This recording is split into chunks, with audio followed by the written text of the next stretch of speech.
Pemirsa, usulan rancangan undang-undang larangan minuman beralkohol mulai dibahas di Badan Legislasi DPR Republik Indonesia. Majelis Ulama Indonesia mengimbau agar pemerintah dan DPR mempertimbangkan kebijakan yang terbaik bagi masyarakat dan menghindari konflik kepentingan.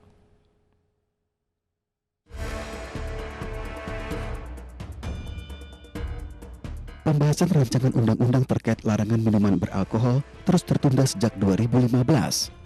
Di tahun 2020, rancangan undang-undang ini masuk ke prolegnas prioritas. Pelaku usaha pariwisata di Bali menolak adanya rancangan undang-undang minuman beralkohol yang sedang digodok DPR. Tidak hanya pengusaha tempat makan dan minum, namun juga petani yang menjadi produsen minuman fermentasi khas Bali. Bisnis pariwisata yang kebanyakan target pasarnya adalah wisatawan mancanegara juga terancam karena minuman beralkohol menjadi favorit wisatawan luar negeri. Para petani produksi minuman fermentasi dan atau destilasi di Bali itu akan sangat rugi karena mereka mata pencahariannya ada di situ. Mungkin ada hampir di daerah Karangasem itu sampai 90% warganya itu memproduksi minuman beralkohol. Kemudian kerugian untuk pariwisata itu sendiri, kalau mereka tidak ada minuman beralkohol, berpotensi mereka juga tidak akan mengunjungi Bali. Karena mereka yang senang minum itu, mereka tidak akan datang. Sementara itu, Sekretaris Jenderal Majelis Ulama Indonesia Anwar Abbas meminta pemerintah dan DPR RI untuk dapat mempertimbangkan kebijakan terbaik bagi masyarakat dan tidak tunduk pada keinginan pedagang. Dan kita tidak bisa menutup mata bahwa hampir 90% rakyat dan penduduk negeri ini adalah beragama Islam. Dalam ajaran agama Islam sudah jelas yang namanya khamar dan minuman keras itu itu adalah terlarang. Tentu saja mungkin ada pengecualian ya.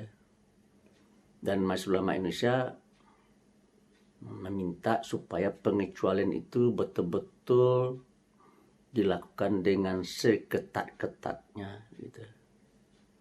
Nah, sehingga dengan demikian rancangan undang-undang ini kalau diundangkan dia akan bisa diterima.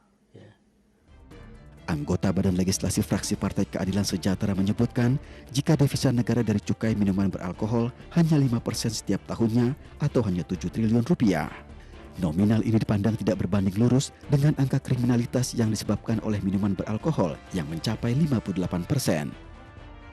Cukai yang dihasilkan dari minuman keras itu tidak besar, hanya kurang lebih sekitar 5% setiap tahunnya.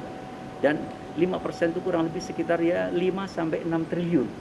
Artinya kalau kita mendapatkan kompensasi uang sebesar 6 hingga 7 triliun katakanlah, tetapi kemudian nyawa anak-anak muda, moralitas anak-anak muda kita, generasi muda kita semakin kurang, tentu terlalu sumir kalau kemudian kita mengatakan itu adalah sesuatu yang dibuat-buat. Sementara itu menyikapi RUU larangan minuman beralkohol, Sekjen PAN Edi Suparno mengaku berhati-hati karena dikhawatirkan memiliki ekses yang banyak.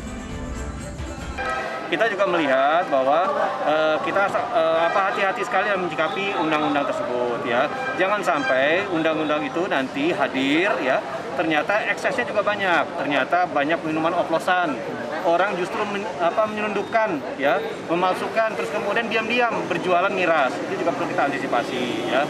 Nah, saya kira selama ini yang dilakukan oleh pemerintah daerah dalam menerapkan perda-perda syariah itu cukup efektif.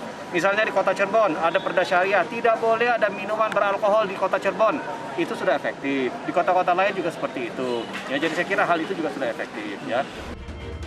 Rancangan undang-undang terkait larangan minuman beralkohol masih terus dikaji dan dibahas untuk diundangkan.